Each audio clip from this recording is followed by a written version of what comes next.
حضرت عالم صلی اللہ علیہ وسلم نے حضرت سیدنا عثمان رضی اللہ تعالیٰ عنہ کو کئی مقامات پر اور کئی بار جنت کی بشارت سنائی ہے۔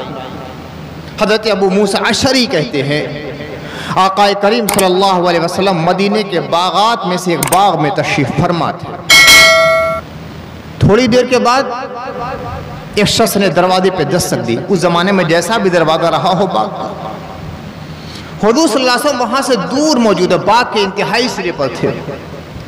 نہ ابو موسیٰ اشعری دیکھ رہے ہیں کہ آنے والا کون، نہ رسول اللہ صلی اللہ علیہ وسلم نے بظاہر دیکھا کہ آنے والا کون، مگر نگاہ نبوت کام کر رہی ہے۔ نگاہ نبوت ملاحظہ فرما رہی ہے کہ آنے والا کون ہے اور کس معیار کا ہے، اور دنیا ہی میں نہیں عالم آخرت میں اس کو کیا مقام حاصل ہونے والا ہے۔ دنیا کا بڑا سے بڑا عالم ہو، فقیہ ہو، امام ہو، محدث ہو، مفسر ہو، صاحب نظر ہو، کسی کو جنت کی بشارت نہیں دے سکتا۔ ارے دوسرے کے بارے میں چھوڑیے، اپنے بارے میں کوئی نہیں کہہ سکتا کہ یقینی طور پر میں جنتی ہوں۔ یہ تو اللہ کے کرم کا معاملہ ہے، رسول کے کرم کا معاملہ ہے، لیکن یہ مصطفیٰ ہے، مالک جنت ہے، جس کو چاہے جنت عطا فرما دے۔ آقا کریم صلی اللہ علیہ وسلم نے جب دروازے پہ دستک سنی تو حضرت ابو موسیٰ اشعری سے کہا کہ جاؤ دروازہ کھول دو، اور جو آ رہا ہے اسے جنت کی بشارت سنا دو کہ وہ جنتی ہے۔ حضرت ابو موسیٰ آگے گئے، دروازہ کھولا تو دیکھا کہ دروازے پر حضرت ابوبکر صدیق تھے۔ اللہ کے نبی کا پیغام سنا دیا کہ اللہ کے رسول نے جنت کی بشارت دی ہے۔ انہوں نے کہا کہ الحمدللہ، اندر آئے۔ فرماتے ہیں ابو موسیٰ اشعری دوسری بار دروازے پہ دستک دی گئی، پھر اللہ کے نبی نے وہی جملہ دہرایا۔ دیکھیے نگاہ نبوت کیا ہے، مصطفیٰ کی نگاہ غیب کتنا کام کر رہی ہے، کون آ رہا ہے یہ بھی معلوم، دنیا میں اس کا مقام کیا ہے وہ بھی معلوم، اور عالم محشر میں ان کے ساتھ کیا سلوک کیا جائے گا یہ بھی معلوم۔ فرمایا حضرت رسول اللہ صلی اللہ علیہ وسلم نے ابو موسیٰ اشعری سے کہ جاؤ دروازہ کھول دو، اور جو آنے والا ہے اسے جنت کی بشارت سنا دینا۔ ابو موسیٰ اشعری کہتے ہیں میں گیا تو دیکھا کہ عمر ہے، دروازہ کھول دیا، میں نے کہا کہ تشریف لائیے، آئے، میں نے رسول اللہ کی بشارت سنا دی کہ اللہ کے رسول نے آپ کو جنت کی خوشخبری سنائی ہے۔ انہوں نے کہا کہ الحمدللہ۔ تھوڑی دیر کے بعد پھر دروازے پہ دستک ہو رہی ہے۔ آقا کریم صلی اللہ علیہ وسلم پھر کہتے ہیں کہ جاؤ دروازہ کھول دو، جو آنے والا ہے نا کہہ دینا کہ تم جنتی ہو۔ رسول اللہ نے کہا ہے، محمد مصطفیٰ کی زبان مبارک نے کہا ہے، جنت کی گارنٹی دی جا رہی ہے۔ ابو موسیٰ اشعری کہتے ہیں کہ میں گیا دروازہ کھولا تو دیکھا کہ عثمان تھے، میں نے دروازہ کھول کہا کہ تشریف لائیے، سلام کیا، دروازہ سے باہر اندر آئے۔ میں نے کہا کہ اللہ کے نبی نے آپ کو جنت کی بشارت دی ہے، اور اللہ کے نبی نے کہا کہ جنت کی بشارت اس صبر کی بنا پر دے دو جو وہ مصیبت کے وقت صبر کریں گے۔ انہی الفاظ میں حضرت ابو موسیٰ اشعری نے حضرت عثمان غنی کو جنت کی بشارت دی، تو حضرت عثمان غنی نے کہا الحمدللہ واللہ المستعان، اللہ کی تعریف اور حمد ہے اور اللہ ہی سے مدد طلب کرتے ہیں۔ حضور نے کہا ہے نا کہ بڑی مصیبت عثمان پہ آنے والی ہے، اور اس مصیبت پر جو صبر کریں گے اور استقامت علی الحق کا مظاہرہ کریں گے اور ثابت قدمی کا اظہار کریں گے، اس ثبوت قدم اور استقامت علی الحق اور صبر و سماحت کی بنا پر جنت کی بشارت دی جا رہی ہے۔ تو اللہ المستعان، اللہ ہی سے ہم مدد طلب کرتے ہیں کہ اللہ تعالیٰ اس مصیبت کی گھڑی میں مجھے حق پہ قائم رکھے۔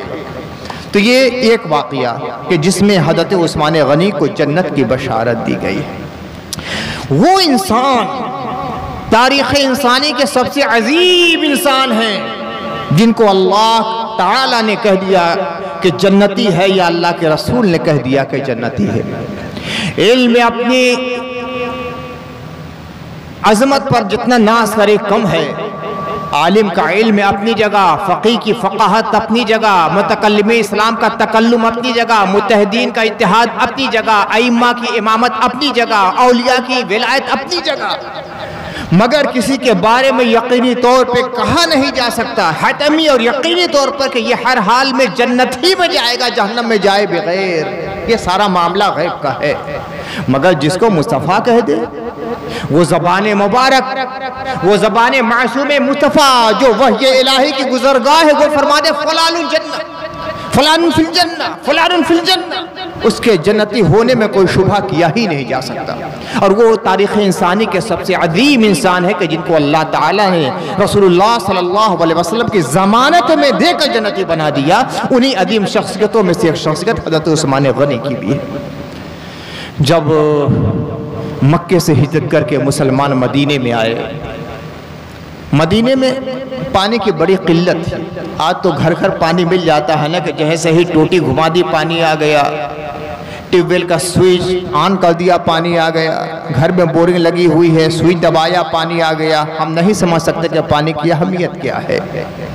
وہ پہاڑی علاقہ، ایک زمانے میں بیابان، جب مسلمان آئے تو پانی کی بڑی قلت، پہلے ہی سے پانی کی قلت تھی، اور جب ہجرت کر کے مسلمان آنے لگے تو افراد بڑھ گئے، پانی کی اور قلت۔ جو کنویں بھی تھے لوگوں نے کھدوا رکھے تھے، پانی اچھے نہیں تھے۔ بس قریب میں ایک کنواں تھا جس کا پانی میٹھا تھا، اس کنویں کا نام تھا بیر روما۔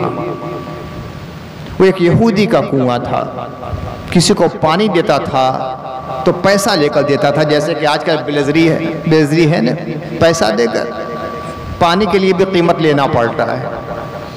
تو وہ یہودی پانی کے لیے پیسہ لیتا تھا، تب وہ اپنے میٹھے کنویں کا پانی دیتا تھا۔ اور جب مسلمان آ گئے مکے سے اور دوسرے اطراف سے مدینے میں آ گئے تو اب قیمت اس کی اور بڑھ گئی۔ ڈیمانڈ جب بڑھتی ہے تو قیمت بڑھتی ہے۔ آقا کریم صلی اللہ علیہ وسلم نے فرمایا کہ کون ہے جو بیر روما کو خرید کر مسلمانوں پر وقف کرتا ہے اللہ کے لیے؟ حضرت عثمان غنی نے کہا کہ یا رسول اللہ، بندہ حاضر ہے۔ انہوں نے یہودی سے بہت زیادہ قیمت پہ سودا کر لیا، اور خریدنے کے بعد یہ نہیں کہ اپنی تحویل میں رکھا کہ ٹھیک ہے یہ میرا کنواں ہے مسلمان اس سے فائدہ حاصل کرے، نہیں، خریدنے کے بعد ایک دن بھی اپنی تحویل میں نہیں رکھا، اللہ کے لیے وقف کر دیا مسلمانوں کے نام۔ یہ میرا نہیں ہے، یہ مسلمانوں پر وقف کر دیا گیا ہے، میں نے اللہ کے لیے وقف کیا۔ اللہ کے نبی صلی اللہ علیہ وسلم نے کہا کہ میں جنت کی بشارت تمہیں دیتا ہوں، اور آج کے بعد اگر کوئی ایسا ویسا تم سے عمل بھی ہو جائے گا تو اللہ تعالیٰ معاف کر دے گا، مواخذہ نہیں فرمائے گا۔ یہ دوسرا موقع ہے کہ رسول اللہ نے حضرت عثمان کو جنتی ہونے کی بشارت دی۔ تیسرا موقع آیا، غزوہ تبوک ہونے والا ہے۔ کافرین کی طاقت بہت زبردست ہے، اس کے مقابل میں مسلمان ہر اعتبار سے، ایمان کے علاوہ نفر کے اعتبار سے، رسد کے اعتبار سے، سامان کے لحاظ سے، ہتھیار کے لحاظ سے، سواری کے اعتبار سے بہت کم تھے۔ حضور رحمت عالم صلی اللہ علیہ وسلم مسجد نبی میں تشریف فرما ہے، بلال سے کہا کہ بلال جا کے لوگوں کو اعلان کر دو کہ ابھی مسجد میں اکٹھا ہو جائے۔ اس زمانے کا ایک اعلان کا طریقہ کیا تھا؟ حضرت بلال کہتے ہیں الصلاۃ جامعہ، الصلاۃ جامعہ، الصلاۃ جامعہ۔ حضرت بلال کی آواز بہت بلند تھی، بہت بلند، اور بڑے خوش الحان تھے، اور الفاظ بہت صحیح ادا کرتے تھے۔ ایک واقعہ جو بیان کیا جاتا ہے، بڑا تکلیف مجھے ہوتی ہے کہ حضرت بلال کے بارے میں کیا کیا لوگوں نے بیان کر دیا، بس شاعروں کے اشعار کی بنیاد پر۔ ذخیرہ حدیث موجود ہے، سیر صحابہ کی کتابیں موجود ہیں۔ وہ یہ تھا کہ حضرت بلال الفاظ کو صحیح استعمال نہیں کرتے تھے، بڑی شین کو چھوٹی سین اور چھوٹی سین کو بڑی شین استعمال کرتے تھے، اور اذان دیتے تھے۔ لوگوں کو ذرا اعتراض ہو گیا، صحابہ کے مزاج کی انہوں نے نہیں سمجھا۔ اللہ کے نبی کسی کو منتخب کر دے، کسی صحابی کی مجال کے اعتراض کرے۔ مسجد نبی شریف میں حضرت بلال اذان دے، کیا نبی صلی اللہ علیہ وسلم نہیں سنتے تھے؟ یہ خود نبی کے انتخاب پر اعتراض ہے، حضرت بلال پر اعتراض ہے، اور صحابہ اکرام پر اعتراض ہے کہ ایک غلط آدمی کا انتخاب رسول اللہ نے کر دیا کہ جس کو سین اور شین کا فرق نہیں محسوس ہے۔ اور پھر صحابہ کس کے اوپر اعتراض کریں گے؟ نبی کے انتخاب پر۔ ارے صحابہ کا تو یہ معاملہ تھا کہ جس کو منتخب کر دے، صحابہ کرام کا جو سمعنا وأطعنا، جو رسول اللہ کا انتخاب وہ ہمارے لیے سب سے بہتر ہے، اعتراض کیا کریں گے؟ لیکن وہ روایت مل جاتی ہے، مولوی بھی خوب نعرے لگواتے ہیں اس کو بیان کر کے کہ صحابہ نے جب اعتراض کرنا شروع کیا تو حضرت بلال سے ایک بار اللہ کے رسول نے کہا کہ بلال آج فجر کی اذان مت دینا۔ دوسرے صحابی نے اذان دے دی، اذان ہو گئی، نماز ہو گئی، وقت گزرتا جا رہا ہے، گزرتا جا، سورج طلوع ہی نہیں ہو رہا ہے، سورج نکل ہی نہیں رہا ہے، کافی دیر ہو گئی، گھنٹوں گزر گئے، اب لوگ آئے، یا رسول اللہ سورج نہیں نکل رہا ہے، تو اللہ کے رسول نے کہا کہ بلال نے اذان نہیں دی، نہیں اسی وجہ سے نہیں نکلا ہے، بلال اذان دو۔ تو اب یہ بتائیے کہ پہلے جو اذان دی گئی تھی وہ اذان ہوئی تھی کہ نہیں؟ اور پہلے اللہ کے رسول نے جو نماز پڑھائی تھی وہ نماز ہوئی تھی کہ نہیں کہ دوسری بار پڑھائی جا رہی ہے؟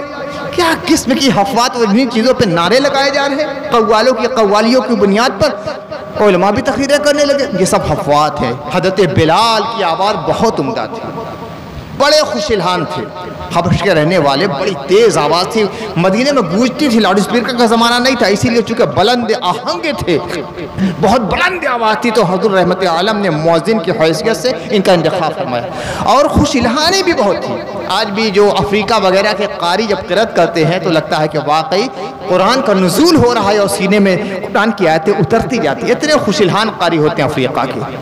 حبش کا علاقہ ہوتا تھا تو خوش الحان بھی ہوتے تھے، بلند آواز بھی ہوتے تھے، ان کا تلفظ بھی بہت اچھا تھا، ان کا کافی وقت عرب میں گزرا تھا، تو بڑے خوش الحان اور حروف کا جو تلفظ ہوتا تھا نا بہت عمدہ تھا۔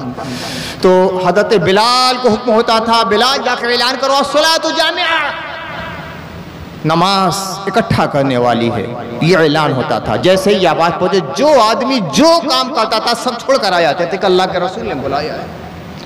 مسجد نبی شریف ہے، صحابہ کا پورا مجمع ہے، اللہ کے نبی فرماتے ہیں دیکھو بڑی مصیبت کی گھڑی آ گئی ہے، جن لوگوں سے جنگ ہونے والی ہے نا بہت مضبوط ہیں، اب چندے کی ضرورت ہے۔ صحابہ کرام نے چندہ پیش کیا، حضرت ابوبکر نے اپنے گھر کا سارا اثاثہ پیش کر دیا، حضرت عمر نے اپنے جو کچھ تھا گھر میں اس کے 2 حصے کیے، ایک حصہ گھر میں رکھا، ایک حصہ لا کر رسول کے قدموں میں ڈال دیا۔ ہر ایک صحابی تو ایسے تھے اور رسول اللہ نے بڑی پذیرائی فرمائی، وہ لائے تھے کیا؟ کھجور نہیں، کھجور کی گٹھلی لائے تھے، کچھ نہیں تھا، کھجور کی گٹھلیاں تھیں، اسی کو لا کر رسول کی بارگاہ میں پیش کر دیا۔ بڑی دیر تک اللہ کے نبی ان کھجور کی گٹھلیوں کو کبھی دائیں ہاتھ میں رکھتے تھے، کبھی بائیں ہاتھ میں، اور ایسا مسکرا رہے تھے کہ لوگوں نے کہا کہ ایسی مسکراہٹ رسول کے لبوں پر کم نہیں دیکھی گئی، وہاں تو دل دیکھا جاتا ہے۔ وہ اس نے لا کر پیش کر دیا کہ یا رسول اللہ یہ کھجور کی گٹھلیاں ہیں، اور کھجور کی گٹھلیوں کی شکل میں وہ اپنے دل کے ٹکڑے پیش کر رہے تھے۔ رسول خوش ہو رہے تھے اور دعاؤں سے نواز رہے تھے، لیکن جتنا سامان چاہیے تھا ابھی تک حاصل نہ ہو سکا۔ حضرت عثمان غنی کھڑے ہوئے کہا کہ یا رسول اللہ 100 اونٹ ماں پالان اور سادو سامان، ایک اونٹ پر جتنا سامان آ سکتا ہے گلہ بھر کر 100 اونٹ میں دوں گا۔ اللہ کے نبی نے دعائیں دی اور جائزہ لینے کے بعد فرمایا کہ اور ضرورت ہے۔ حضرت عثمان کھڑے ہوئے کہ یا رسول اللہ اور 100 اونٹ ماں پالان۔ پھر اللہ کے نبی نے قبول کیا، پھر دعائیں دی، کہا کہ اور ضرورت ہے، پھر کہا کہ 100 اونٹ اور ماں پالان، سارے سامان کے ساتھ 100 اونٹ، گلے سے بھر کر 100 اونٹ، یعنی اب 300 اونٹ۔ اب اس میں 2 طرح کی روایتیں آتی ہیں، ایک یہ کہ پہلے کہا کہ 100 اونٹ، دوسری بار کہا کہ 200 اونٹ، تیسری بار کہا کہ 300 اونٹ۔ کچھ شارحین حدیث کہتے ہیں کہ اس سے مراد 100 پہلے دیا، پھر اس کے بعد 200 دیا، اس کے بعد 300 دیا، تو 600 ہو گئے۔ لیکن اکثر محدثین کہتے ہیں نہیں، اس سے مراد یہ ہے کہ پہلی بار 100، دوسری بار 100، تیسری بار 100، یعنی 300 دیا۔ لیکن 300 اونٹ کتنا سامان لے گا غلہ؟ اس کے علاوہ بھی مختلف روایات کے مطابق 10,000 درم سونے کی اشرفیہ بھی عطا فرمائی۔ اس موقع پر بھی اللہ کے نبی صلی اللہ علیہ وسلم نے فرمایا تھا کہ میں اسے جنت کی بشارت دیتا ہوں، اور آج کے بعد اگر کوئی عمل ایسا ویسا ہو بھی گیا عثمان سے تو اللہ تعالیٰ مواخذہ نہیں فرمائے گا، یہ جنتی ہو گیا۔ کئی مواقع ایسے آئے۔